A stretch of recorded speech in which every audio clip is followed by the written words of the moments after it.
Dalam semangat Kartini, kami menghadirkan kisah dua sosok luar biasa dari Samarinda. Mereka bukan hanya menginspirasi, tapi menjadi cahaya bagi mereka yang sering terlupakan. Di balik senyum anak-anak yang istimewa, di balik sunyi yang tak terlihat, ada perempuan-perempuan yang memilih untuk tidak tinggal diam. Mereka bukan pahlawan dalam buku sejarah, tapi langkah kecil mereka menyentuh begitu banyak jiwa. Inilah kisah tentang keberanian, kasih, dan harapan. Inilah Kartini masa kini dari Samarinda untuk Indonesia.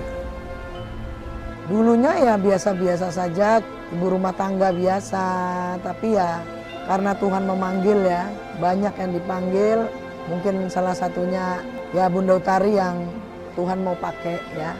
Sebelum mendirikan Pelita Bunda, saya kontraktor.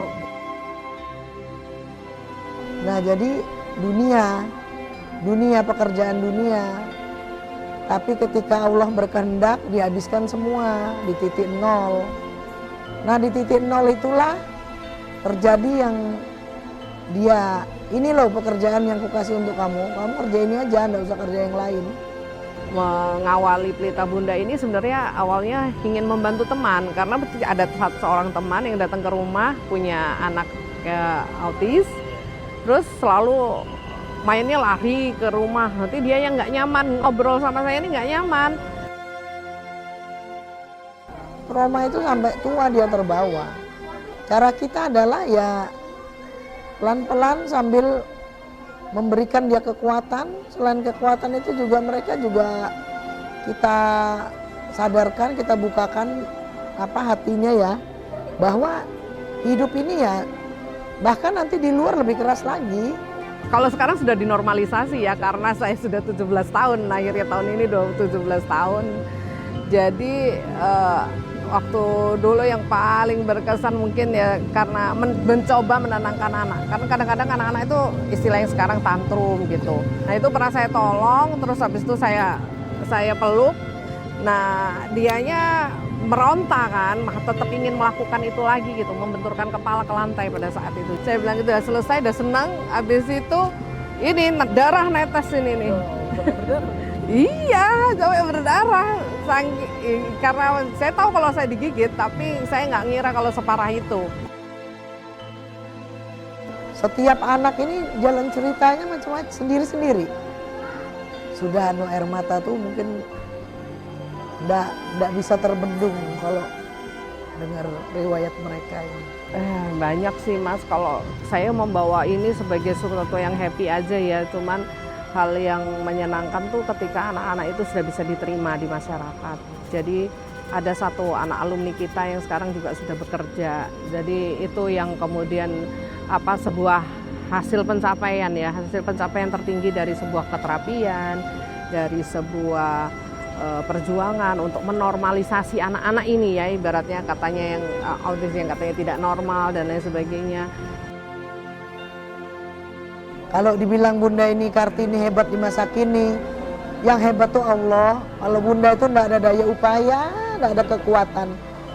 Bertepatan dengan mau hari Kartini ini, tanggal 21 April, Kartini itu adalah sosok wanita yang pada zamannya itu adalah wanita yang cerdas.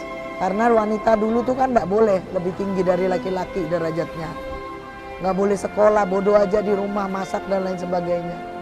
Tapi Raden Ajeng Kartini enggak, dia tetap mau pintar, dia mau memintarkan orang banyak. Perempuan itu mesti cerdas, karena perempuan itu adalah tiangnya negara. Negara yang kuat, negara yang hebat adalah memiliki wanita-wanita tangguh, wanita-wanita cerdas. Karena kecerdasan anak pun itu dari ibunya. Bagaimana mereka ini bisa gizinya terpenuhi. Nah, gizinya terpenuhi ya gini, enggak bisa diam. Nah, ini salah satu anak kita yang istimewa. Kartini itu buat kita adalah sosok pejuang ya. Jadi kalau misalnya menggambarkan sosok perempuan, saya memilih karena anak-anak berkebutuhan khusus kami yang tanda kutip autis ini adalah mayoritas laki-laki. Jadi 70% laki-laki.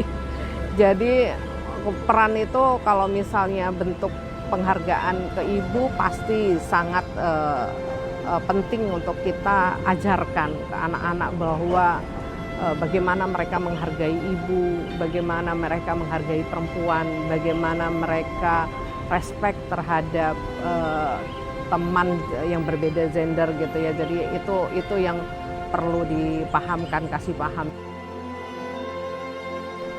Hidup ini tidak begitu-begitu aja. Jadi hidup ini dinamis dan harus tetap bergerak. Harus tetap bergerak, harus kita jalani.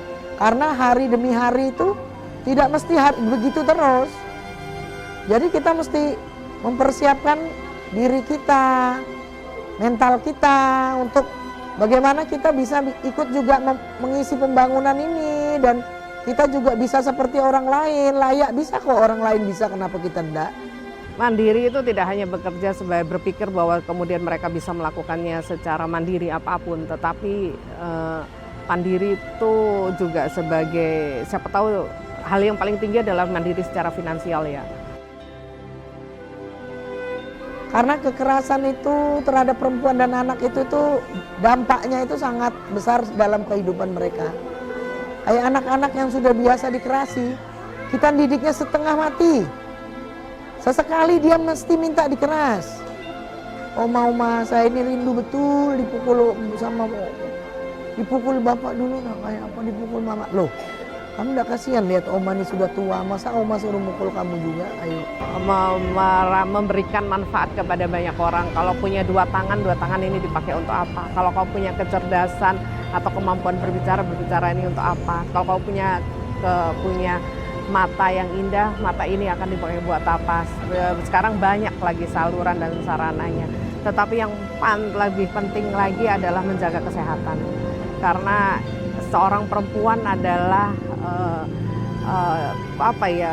resource ya. Resource tidak hanya sebagai yang bisa mengantarkan anak-anaknya kelak yang akan menjadi pintar dan bermanfaat di masyarakat, tetapi juga harus mempunyai tempat yang aman dan nyaman, baik dari sejak kandungan maupun nanti setelah mereka berumah tangga. Nah, yang penting adalah jaga kesehatan.